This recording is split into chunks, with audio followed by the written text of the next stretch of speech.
Yeah, hi. Alrighty, ladies and gentlemen, it is time for your late out of date Smackdown review. So Smackdown happened in Brooklyn. It happened at the Barclays Center. I could have gone, I could have gone. Oh, why am I in a battle with my couch? Why am I in a battle? Okay, alright. Now I'm comfy. Alright, ladies and gentlemen, it is time for your late out of date Smackdown review. So, I did watch Smackdown before going out for Halloween weekend. It is Halloween weekend here in New York City. A lot of people are going to be out. I don't know, a lot of people, maybe Friday night they went to Smackdown, some people, whatever, and then they all went out to, in the city to enjoy the vibes, whatever. The reason why I didn't go to Smackdown, I could have, I could have gotten a ticket. I'm not gonna lie to you, tickets are very expensive now compared to the past few years. When I started going to wrestling shows, the tickets were like cheaper, but they're very expensive now for God knows what reason. So I just thought it was not worth it. And two, like I already been to it just didn't felt appealing to me to go, But now knowing that again what happened on the show, and given that they did two things on the show, they did two shows basically, because next week is already pre-taped supposedly, which I don't know why. They could have just done a show. If they're gonna go as Saudi for Crown Jewel, why don't they just record a tape delay show in Saudi Arabia like they did the last Saudi Smackdown? Which doesn't make sense to me. Like, they did that before, but they can't do a Smackdown show in Saudi Arabia and then a Saudi show. Apparently they're gonna record Raw in Saudi Arabia, which I don't get why they can't do a tape delay on the Monday and then they could fly out the people the next day. And then Friday Night Smackdown, they start fresh with a, new episode that's not taped, that's like fucking live. I don't get it. I don't get why they can't do that. I don't know. That's them doing whatever. I don't know. Them just doing too much for no reason. Sure, it's always too much regardless of the. I understand sometimes limitations or resources, but like in the end of the day, man, you just gotta make things work and make things make sense, in my honest opinion. But yeah, I could have gone. So I would have done a 2-for-1 deal in a weird sense. But looking at the spoilers, I'm not really too impressed. It is what it is. Here's the thing. The show, I will say this though, tonight's show, or last night's show, as we're recording this, wasn't a bad show. I'll give credit to that. It wasn't a bad show. Things happened on the show, and I'm not angry. It was not a terrible Smackdown. It's not great. It wasn't good, but it wasn't bad. In my honest opinion, I thought Smackdown wasn't a bad show. It was an okay show. Maybe if I was there live, I would have enjoyed it. Obviously the experience is much better in person, and in person if they do shit, it's cool. I like that they gave some surprises on the show, and they did stuff, where I would say, if guys like Russo and Brian Burch were still writing for the show, some of the things they did on the show would be something you would actually watch, or that would be done back when wrestling was good. So I didn't hate SmackDown. I didn't hate SmackDown. So I will give credit to that. Things happened on the show. It was exciting a little bit. So yeah. Grab your Coca-Colas, drink your Magnificent Spider, spits go, oh shit. I don't have my cola at the moment. Or I don't have enough. I'm just too lazy to get some, but hey. Here's a little sip. I'm kind of also a little rushed because I want to go out for Halloween weekend, ladies and gentlemen. Technically Halloween weekend is next week. Even though it'll be November, so that's why people calling this weekend Halloween weekend. Technically Halloween weekend this year is going to be going on for 2 weekends, in a weird sense. It depends, obviously. But you know what? Let's make the best of it then. Have a good time, ladies and gentlemen, alright? Definitely, I will say this, with SmackDown next week, being a pre-taped show, not much will be given to care about the show. So, yeah, it just sucks though. Like, I would have wished the show was recorded in Saudi and aired in a tape delay. It would have been nice, but unfortunately, I don't know. For some reason, they don't want to do it on. They don't want to air. They don't want to do a tape delay show there. Apparently, they're doing it again. They're doing anyway a tape delay show, I believe, in for Monday Night Raw, the show after the Saudi show, after Crown Jewel. But it's gonna they're gonna record like on a Sunday or something. Like, can you just? I don't know. It would have been easier for them. Like, they could have done SmackDown there on the Friday and Monday on that day, air tape delay, and then whatever, they all travel either to Tuesday, whatever, and then they'll start fresh to Friday. Like, it's not so hard how things should be done. I don't know. I don't know. In the end of it, I don't know. It's whatever. It's not me really caring much, because I don't work for them. Apparently, but they're doing it on a Sunday. Like, you can't do it the Monday. I don't know. And I just don't get too, like, why they can't do pay-per-views anymore on a Sunday too, like, you know what I mean? Sometimes switch it up. Honestly, I'm a fan of the idea. Can they go back to Sunday pay-per-views? Sometimes people don't want to watch pay-per-views on the Sunday, even Saturday, even if the show will be on a Saturday morning, so. But regardless, move on from that. Show wasn't terrible. Let's just go with what happened with SmackDown this week. I don't know why, again, I'm not a fan of tape delay shows, but what can you do? But with this show, regardless, was not bad what they did. Let's talk about it. The show started where Randy Orton backstage. He sees Triple H. He's talking to him. His entrance music was playing, but then he goes to the ring. He says, "Hunter, I need you to come out here because I need to talk to you. If we're not going to do it backstage, well, I might as well do it here. I'm calling you out." So, the first time in a while we've seen Triple H in a segment. And this is not bad. This is actually kind of cool. You know, it's cool to see Triple H in a segment. I mean, he's going to be there regardless. It just makes you think, do we really need a general manager? You know, like, we know, with the believability, and we know that Triple H is basically in charge of, has power in WWE. Why not he just be the sole, like, guy of operations? Like, why do we need these stupid general managers? Obviously, it's just a stupid role that they do. But at the end of the day, it's also insult my intelligence, you know? Like, oh, Nick Gallus can't make the fucking match for God knows what reason. I mean, why? You're in charge. I don't know. But anyway, Triple H, he comes out after Orton calling him out, basically. And then Triple H then go on and says, like, oh, you know, I'm not protecting Kevin Owens, and blah, blah, blah. Oh, yeah. Here's what Orton said. Orton says, like, so, I've been doing everything to get my hands on Kevin Owens. I've been doing everything to get my hands on Kevin Owens at Crown Jewel, but for some reason, Kevin Owens off limits.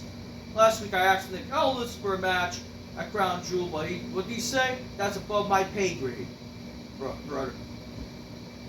But Triple H, I see you there. Please calm down, sir, because I don't have anything better. I swear to God, I thought you were protecting Kevin Owens from me. Triple H comes out.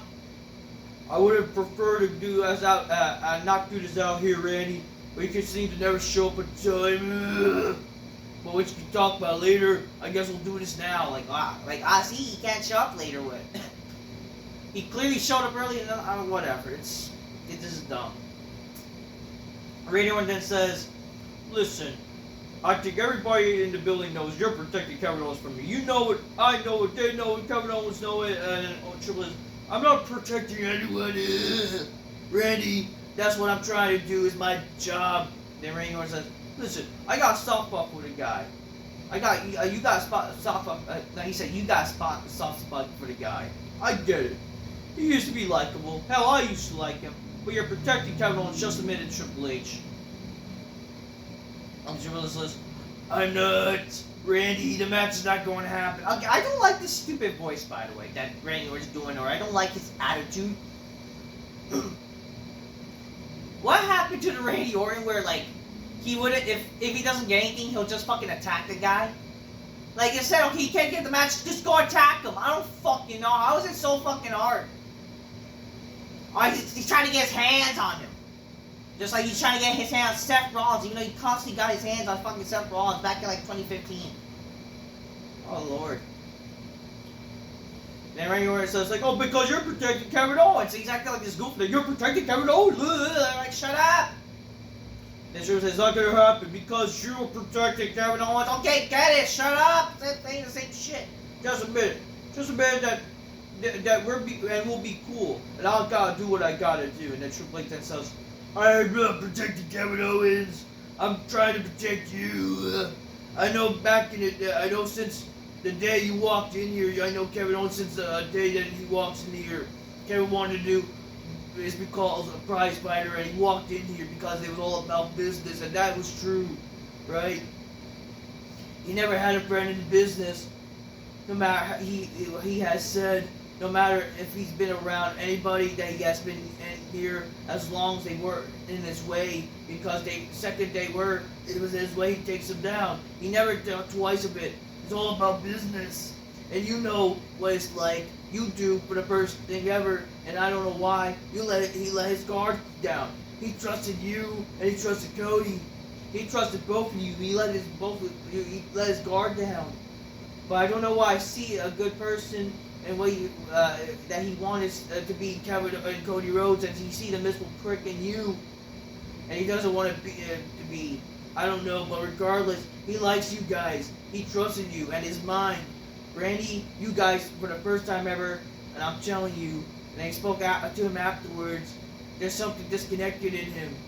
There's something different in his eyes. He's not the same Kevin Owens. Quite frankly, I don't know what put him in, why I don't want to put him in the ring with you. Because get it, Kevin Owens changed. How has he changed if he's literally just acting like the same person we know and basically had just turning on everybody, you know? So if it really is like change, show something that's different. I don't know, a new change of character. I don't fucking know. Because what we basically saw in Kevin Owens, he just kind of did the same thing. So like, show what had changed about him. Randy Orton says, so you're protecting me. Triple H then says, Randy, take this with all due respect. You just came from after 18 months in the shelf. You didn't tell your ACL, your blood on your shoulder. You had steel rods in your back, right? They told you could never wrestle again, but here you are, and I just got you back, and buddy, I don't want to see you go back to the shelf. No, you listen to me. I don't want you to go back on the shelf, maybe permanently. Do you understand what I'm saying? And Triple H, then Randy Orton says, Hunter, that's not going to happen, and all I need you to do is stop all is this. Right here, I didn't ask for Paula back to come to the ring.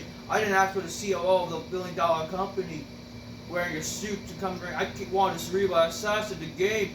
The guy wore the leather jacket in the ring with a sledgehammer everywhere he went. The guy went to my home and knocked down my front door with a sledgehammer and threw me out my own dining window, proceeded to kick the living hell out of me. My own front lawn. Who I wanted in the middle of the ring right here to hear me out, because what would you do if you were in my shoes? What would you do? You would sit back and let it slide, because this isn't the old Randy Orton being impulsive. This is me talking to you man to man. I know what's at stake in my health and my career more than anybody. But just more than ever, you know what it's like to have it all taken away from you like that. You were in my shoes. You wouldn't have gone and sit back and let that slide. If you were in my shoes, you would have done what you always done. You would handle business in the ring. So give me Owens a crown jewel, I beg of you, Hunter. I do like that he brought out the history of both. Like, he mentioned the history, you know, of, again, their feud. I would have liked, though, if they kind of clarified things, like, about their feud. Like, are they actually cool with each other? You know? Like, are they actually, like, you know, they mentioned that, you know, they went back and forth. I mean, you could always have mentioned, too, like, you know, again, Triple H turning on Randy Orton at first. And then, like, they turn on each other a bunch of times, they've done whatever. They could have mentioned how, you know, but they made it up and learned that, you know, to admire each other. I would like stuff like that, you know, to clarify where they're at their supposed rivalry, you know? Would have been nice to hear, but again, it's good to hear what he said. It just would have been felt more impactful, especially in this supposed betrayal storyline. Mention evolution again, so. But whatever, it is what it is. Triple H then says, I hope to God you know what you're asking for. You want Kevin Owens a crown jewel, you got him. Ready for the moment forward, I suggest you protect yourself at all times. And he gives him the match. So, it's cool seeing Triple H in a segment, you know. I mean, it's good to see Orton and Triple H in a segment together. And they mentioned a little bit of their feud, their little history. It would have been nice if they kind of clarified things too in regards to their history. But regardless, it's fine, you know, like what they did. I just thought, like, they should have done more if they're going to mention the history. But at the end of the day, I just don't like how Orton now acts. Like, I just think it's kind of lame. Like, oh, you're protecting Kevin Owens. And, like, he's not even acting like the apex predator, the Viper, and, you know, what made him ruthless as a person. He's like, what? Oh, I just want Kevin Owens. Okay, go, I don't know, do something. You know? Maybe go to Owens' house. I don't fucking know.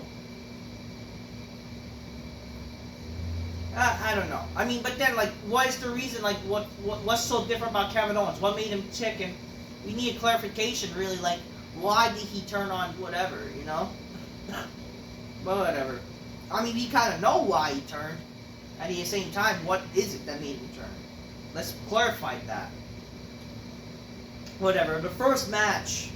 Carmelo Hayes versus Andrade for the number 1 contenders match, aka Game 7. LA Knight is the special referee. We then see this match ends in a no contest, not that I gave a fuck. It would have been nice if this match ended quickly. If this was going to be a no contest. Basically what happened was, they had their stupid little match, and then Andrade and LA Knight, Andrade and Carmelo, they both got hit by LA Knight's finisher. And then, like, he basically decided to call the match out and says, like, I'm the winner of Game 7. So, you know, oh, they're a pile of losers. I don't hate this. I just wish it happened sooner because it's just a waste of time to see this match even happening. Not that I give a fuck. It's pretty much already predictable. Like, we were going to see this match happen again. And they're going to lead to, like, a triple threat. So it is what it is. I mean, whatever. Obviously, they kind of ripped off like the whole Stone Cold screwing the Undertaker and Kane at that one match where he was the referee. So whatever. We then see Nia Jax welcome Tiffany Stratton back from vacation. Tiffany says that she's willing to do anything for Nia. Tonight suggests that Tiffany should have a match with Naomi since she's looking for a fight. Tiffany promises that Naomi never even bother Nia again. She would never bother Nia again, and she's done with that. Nia appreciates Tiffany's willingness, but she is going with Candice LeRae instead. Candice says she's going to take care of Naomi's problem, and Tiffany can sit back there and relax. Coming in from the match, we then see Nick Aldis makes the triple threat match official for Crown Jewel, whatever. The second match. Naomi defeats Candice LeRae, no one cares, whatever, she tells me with Naomi, who gives a fuck. Then we see the Cody, Rhodes, and Gunther segment, which, again, why did this need to happen? Whatever. Gunther then says, so Cody, what do you want to talk about? And Cody says, well, I wouldn't say it was an obvious, but what I want to talk about it, last week, you saw my invitation, I want to know why. Why do you want to be crowned Jewel as champion? Which is just a lame fucking reason to have a freaking segment with this. Like, what's the reason for this? It's just so dumb. Okay, maybe to win, not only be the best in the world. Whatever. Gunther then says, well, let me interrupt you, Cody, because obviously I'm here because you are the reason why. You want to know the reason why. But let's talk a little bit first. First of all, what I want to say, it's totally unnecessary to mention your daughter last week. This has nothing to do with your daughter. This is everything that has to do with champion versus champion, the Ground Jewel Championship. Which I still think it's the stupidest idea of doing this match. Like, I honestly would have been perfectly fine if, again, the only way this makes sense is if they're deciding to end the brand split and they just decide they're going to combine the titles. It's simple as that. But again, they're just doing this because, oh, champion versus champion, crown jewel championship for like who cares? Whatever. So let's then like this should be champion versus champion for the crown jewel ship. So we'll find out who's the better champion out of the two of us. You know what I don't understand is every single time you drag the people in the closest to you into your business. So you look at the things you've done at WrestleMania. You fulfilled your story, and it was all for the legacy of Dusty Rhodes, which he's not wrong. You want to be the quarterback of this operation. You kept asking for give me the John Cena schedule just to live up to somebody else's standard. You know that what I think, Cody. I think you're doing all of the what to make things a little bit more dramatic than they really are. I'm going to finally honest with you, though. My reason is why is myself. I'm the greatest professional wrestler in the business right now, and so all my reasons is live up to myself. So now, Cody, do me a favor. Imagine all the people running in this ring, in this building. It's just you and me, and you give me that honesty back. I want to know what is your real reason, if there's any. Whereas it says, for a man educated, well suited, I do have to admit that's the dumbest question that has ever been asked to me in a wrestling ring. Motherfucker, you are.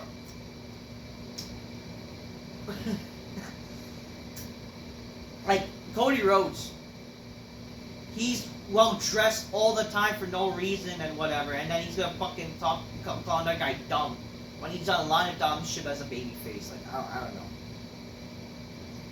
You want to strip away my veneer?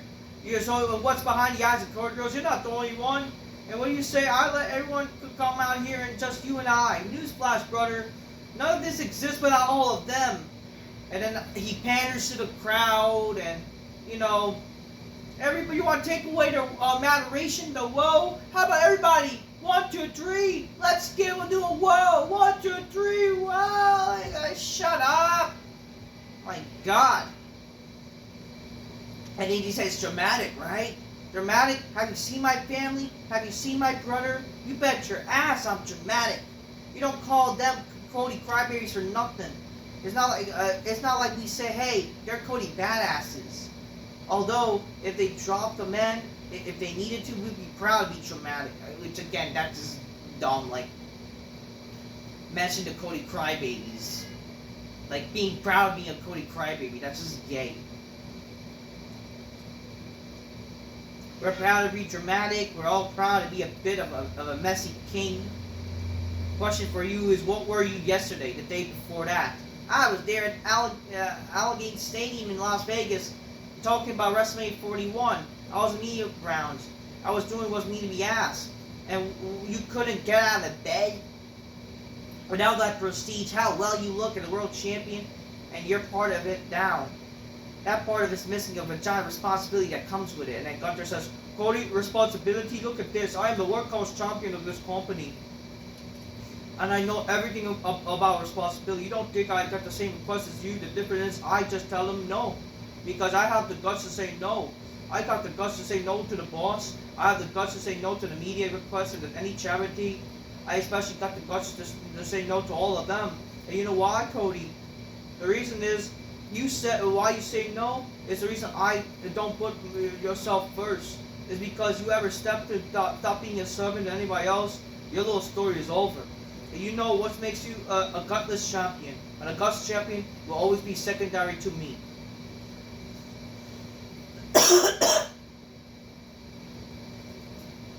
Again, I'm still recovering from like my sickness last week, but I'm okay now. Again, this is just dumb. Oh, you don't do the media scrums and whatever, and you don't do all this dumb shit. Like, does he really need to? Again, you never know what needs to be done. Like, for God's sakes, why does that matter? Like, really, why does that matter? I don't get it, because I'm the good baby face. You know what? Guess what? A good baby face doesn't mention, them doing good things, right? That's the thing. Like, if you're a good person, you don't mention that shit. And basically, Gunther exposed him like as a babyface, where he's just all about like gloating to the fans and all that kind of shit. And then Cody had to mention like, yeah, I do the media scrums. Yeah, that's not very nice though. You have to mention you do this shit. You know, it shouldn't have to be mentioned. That's just pandering for fuck's sakes to just make yourself look good. It's so dumb. People don't like that shit. So I just think this whole argument is all dumb. Get it? I'm a good guy. You're a bad guy. I have guts. Like, there's no actual heat with this fucking story. That's the problem. That's also why this is like a pointless match, really. Where I don't really care for the outcome, you know? Kurt Russell says, what do you say about, what do you want to say about you? The ring general? Is it that you're a ring general because you're 6'2", 250 pounds? A ring general because you have been terrorizing the planet long before we called you Gunther? I don't see a general at all because you command no one. You lead no one but yourself. And you want to mention guts? All I do the whole career has been built on guts. The path less traveled than made my own guts. You want to know what guts are? Guts is ending a civil discussion like this and taking the first shot, and then if it's guts, so he attacks Gunther. How is that guts? You know, taking the first shot, by the way, when he just blindsidedly attacked. Like, this is heel shit. Like, this is absolutely heel shit. What are we living in? Like, what world are we living in that eats, like, for some reason this is gutsy? Again, I just thought this segment was dumb, and I don't care for Cody. I just think this is dumb. It makes him look fucking dumb. And it makes him look like, actually more like a heel than a babyface. So he attacks Gunther, but then Ludwig Kaiser gets involved, and then Cody Rhodes, he's trying to fight off, but he's then basically dominated by Gunther and Ludwig. Then we see Orton coming out. He attacks both of them, saves Cody. He picks up the title, picks up the WWE title and gives it to Cody. Get it all, you know, he saw the title and that's building up to a future Orton-Cody match, blah, blah, blah. He has his eyes on the title, I don't care. I mean, it would make more sense if Orton was looking to like get another shot on Gunther again for the world title. But whatever, that's not happening. I don't know, whatever. We get a recap of the Bloodline laying out Roman Reigns and Jey Uso, then Jey Uso from Monday Night Raw. Then we get a Adam Pearce, Nick Aldis announcement where they're together along with Ava Raine. How and Crown Jewel, Bianca and Jay Carter will be defending the women's titles against Chelsea Green, Piper Niven, the Meta 4, and Damage Control in a Fatal 4-way match that nobody gives a flying fuck about. Next week on SmackDown, we'll have Nia Jax have a confrontation with Dave Morgan. Bianca will take on Io Sky, Piper Niven, Lash Legend in a Fatal 4-way match, and Cody and Orton collides with Imperium, which basically happened later on the same show because they pre-taped it for next week, which, in my opinion, they could have just done that match at Saudi. They could have done a Saudi SmackDown, but whatever. I don't know. It is what it is. Like, with two shows like that, it was not intriguing to still go to the show, but hey, it's good, I guess, you know, a little bang for the buck for the people, especially if you're spending a lot of money nowadays going to the show. So, good for, I guess, for the Brooklyn crowd, you know. The third match, DIY versus the Motor City Machine Guns. I was so worried that this match was supposed to be a long, shitty match to appeal to smarky fans as the main event. But it actually wasn't a long match. It was just kind of like a 10-minute match. Because they were starting this match early, and like it's like they were ending the show early, but this match was actually too long. The Motor City Machine Guns won the match. They kept talking about, oh, see? They're doing the same thing that DIY does, but the thing is, they were not WWE originally. They originated what they did, and they showed DIY, so they were kind of explaining that, like, why we're doing similar moves. But at the end of the day, who fucking cares? You know, like, every wrestler does the same moves nowadays. Who fucking cares about the stupid style? Just fucking, I don't know, mention, or at least, like, have the Motor City Machine Guns cut a promo, like, actually mentioning, I don't know, something. It's a similar video to what, like, Vince Russo did on the Sports Kita video, where, like, about a TNA sort of takeover in a weird sense, you know, or TNA invasion in a weird sense, you know, the video about that. After all, since they're doing this whole TNA partnership, make use of it. It just sucks that they waited all this time to do a partnership, and nowadays TNA, it just doesn't, it's not seen as big time.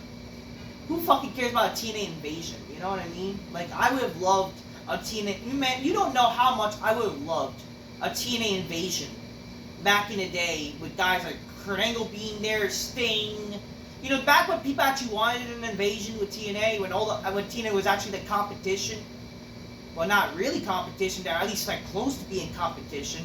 More than TNA, more than AEW has been, really, so. Whatever, though.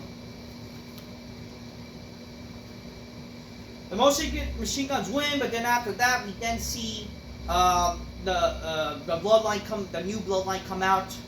The Bloodline comes out. They then come out and it says, "Hey, welcome to SmackDown. You know, we're not here to cause drama." Brooklyn, shut up. Soul kept saying Brooklyn to shut up. He wants Brooklyn to acknowledge them or acknowledge him. Soul wanted to introduce Machine Guns to the Bloodline and Ryan's mindset that I'm the tribal chief. Machine Guns says, "Oh, yeah, we ready to go anytime, any place." And then since the Machine Guns, he said, since the Machine Guns says you are ready to make an impact, he basically makes a punt to get a TNA impact. How about you guys have a tag time match right here, right now? They thought this was reluctant to make a match because the Machine Guns had the match. They just had a match, but then Machine Guns then says, we've been crawling, we've been through hell coming into this company. Screw it, let's have the match. And then Nick Aldis accepts. I don't hate this because even though this, sure, they could have always done the match next week. It's obviously, like, story-wise, it makes sense. It makes a little excitement for the show, you know? Like, oh, get it, they're tired and beat up. Even though it's kind of predictable that they might already win. Because, again, when they always kind of do this, it's like a little trope in wrestling where, get it, they already had a match. Let's give you the match immediately anyways, and they win. But at least it makes a little excitement because, you're going to get something in the show. So now our main event, which was the fourth match. The Motor City Machine Guns. They defeated Tamatunga Tangaleo, I think, for the tag titles. I have no problem with this because of what happened during this match. Roman got involved. Roman Reigns got involved. He had, along with Jimmy, they made Solo and Jacob Fatu, they retreat while they were attacking them. I just wish we got some footage of them backstage brawling with them and then they retreat. That would have been nice to see, but they didn't do that, sadly. We then see though, Tongalea, they were about to get the chairs. But then we see, and the referee's knocked out. We then see Jey Uso's there. So Jey Uso, he's like, all geared up or whatever. He's like covered. And he attacks both of them. People already know it was Jey.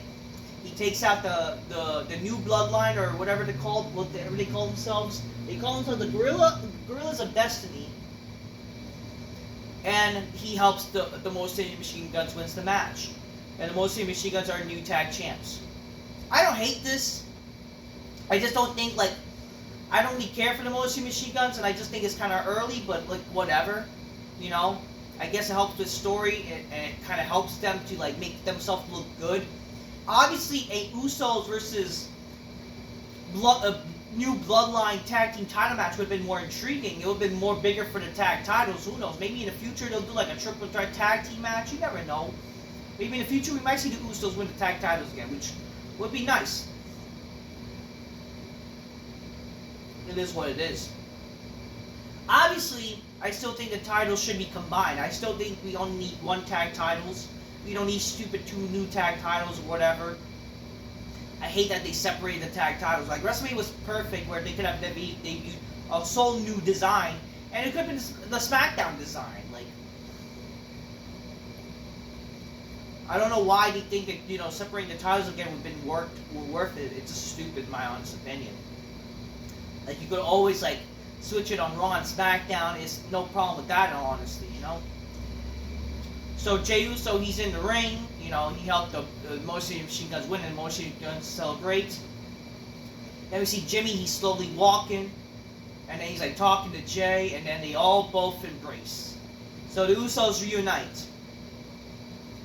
I kind of feel like that was like a bit easy for them to just easily reunite, honestly. But whatever, it is what it is. I guess you don't get it because they're brothers, so they unite. And then Roman Reigns is under stage, and he's like looking, and he's just like, we see, and the show ends with the credits. I don't know. I'm not really a big fan of the whole new credits now, but whatever. And then Roman Reigns is in the stage, and he's looking at them embracing. It would have been funny if Roman got attacked, like, in the back, but whatever. That didn't happen. I was expecting that might happen, but I don't know. They just end the show like that. It is what it is. I'm not gonna lie. The last 30 minutes was not bad. I like that, you know, story driven. I like how the show ended. Honestly. Makes it like must see. I like what they did the last 30 minutes. I liked a little bit with the Orton Triple H thing, even though I thought it could have been done way better. But at the end of the day, it's cool to see Triple H and whatever. Overall, I thought the show was an okay show. It was okay, honestly.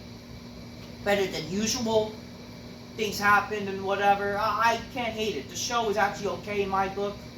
I did not hate the show, so I give it credit. You know, things were happening. You know, advancing stories and whatever, so I like it. I would not mind if, let's say, Crown Jewel, I don't know what, I mean, apparently they already reviewed the idea what they're going to do with Roman Reigns. I'm not sure it's true, but I think they're going to do a 6-man tag at Crown Jewel, and then it could lead to War Games, Survivor Series War Games, which would be nice. You know, we'll see what happens. It's just like, what would make sense is, they got to include maybe The Rock. They got to include, like, a 5th person to be involved, because, you know, they're going to try to do 5-on-5 War Games, right? So, hopefully The Rock shows up and do something. You never know what they could do, so we'll see what happens. But at the end of the day, I don't hate the show. I thought they did much better than usual. The Cody thing, Gunther, even though, like, sure, oh, they're doing a confrontation, you know, it makes the show bigger, but, like, who really cares, you know? Just my opinion. But overall, the show was okay. Like what they did with the show. Things happened. You know, anyways, I'm just keep real, get your games, your clothes, magnificently inspired, this bitch, oh shit, especially for Halloween weekend. Get the freaks in the sheets. You know, Halloween's the only time when a girl could dress like a total slut and won't be judged for anything. Take advantage of that, motherfuckers. Until next time, peace. Yeah, bye.